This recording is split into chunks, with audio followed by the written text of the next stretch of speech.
My whole identity was really wrapped up in sport and wrapped up in being able to break down a lot of barriers in terms of somebody that was different in my community. And so when that was taken away, for me it was a really low point, but I had to find another way. And I think I always just wanted to see how far I could go.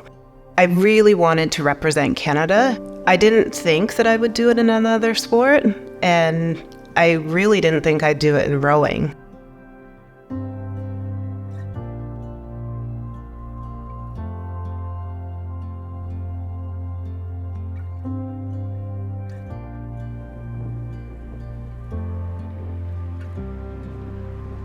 Does that feel? Oh, this one hurts right here. So it hurts right in that spot there? And how does that feel? Good. So both your neck and your shoulder, and possibly some tension in those lats. Okay, so I'm just going to bring your arm down.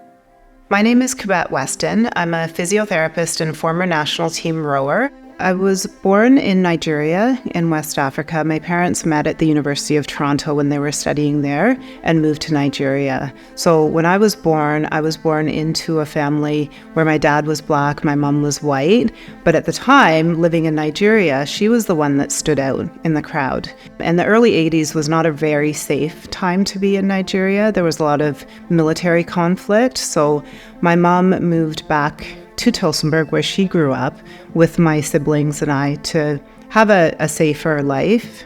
And my start at school wasn't easy. At that point in Tillsonburg, there was no other people that were black. Through the latter part of elementary school, I did a lot of different sports, but I really loved to run. And I started to do track and field, and I remember watching my first Olympic Games and thinking, wow, that would be incredible. And when I was 14 years old, I made it onto the Ontario team and represented Ontario at the Canadian Championships. And I thought I was well on my way to one day being able to represent Canada at the Olympics. And then literally 4 months later, I was playing basketball and I tore my ACL.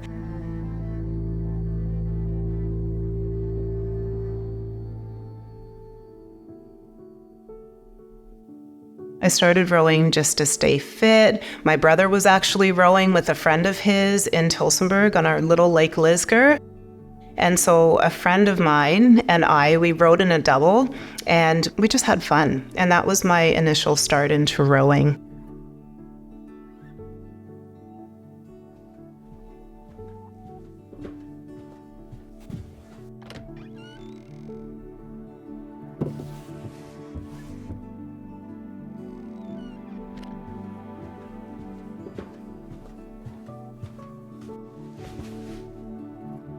These are a couple of shots from the boathouse out at Lake Fanshawe, and that's actually my first year in '97. And this shot is the shot of the time trial that we did on Lake Fanshawe. And I was so nervous. We spent the whole summer in London. We were kind of half national team rowers that had been to the '96 Olympics and half like newcomers to the team like me. And anyway, that time trial, we actually secured our spot to go to the '97 Worlds in France. Rowing historically has been a very male-dominated white sport. There aren't a lot of people of color. When I started on the national team, I remember thinking, I'm going to see diversity on the world stage. And again, there was one black athlete in the US, a single sculler, but even the South African team, there was no black South Africans rowing at that time. In 1998, the Canadian Women's 8 was invited to be part of the first women's crew to row at the Royal Henley. And historically, women weren't even allowed to step into a boathouse in England. So it was a pretty exciting experience to actually be able to row in a crew as part of one of the very privileged events. It was Ascot, Wimbledon, and the Royal. We stood on the podium and Prince Philip presented the award, and I felt in the back of my mind like it was breaking through some barriers in the sport for women and for people of color.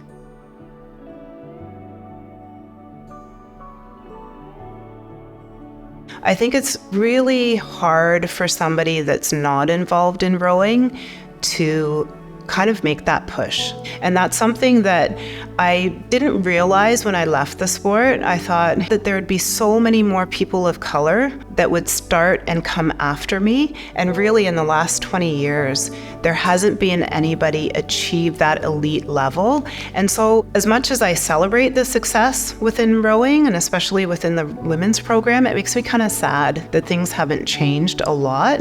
And so I think it has to come from people that are currently within the sport, inviting other people in. It comes from that outreach. We can't rely on people who haven't had those opportunities, who don't necessarily feel comfortable in that space. Even though the door is open, it takes somebody else actually reaching out and inviting you in to make you feel comfortable and encourage you to give it a try. Row Ontario reached out in 2020 asking for people to be involved with the Diversity and Inclusion Committee, and so I volunteered my time, and I think it's an important next step. I think we need to have a better understanding. We need to have more education. We need to have more resources for clubs to be able to do that outreach. People have the impression when you don't talk about it that it's not an issue. You look at other predominantly white privileged sports and you see young Black women in those sports excelling, and you see how it's changed the sport, and I think rowing can be the same. I hope people within the community can understand that it is important, and that when we do have more diversity in the sport, it actually makes it better for everybody.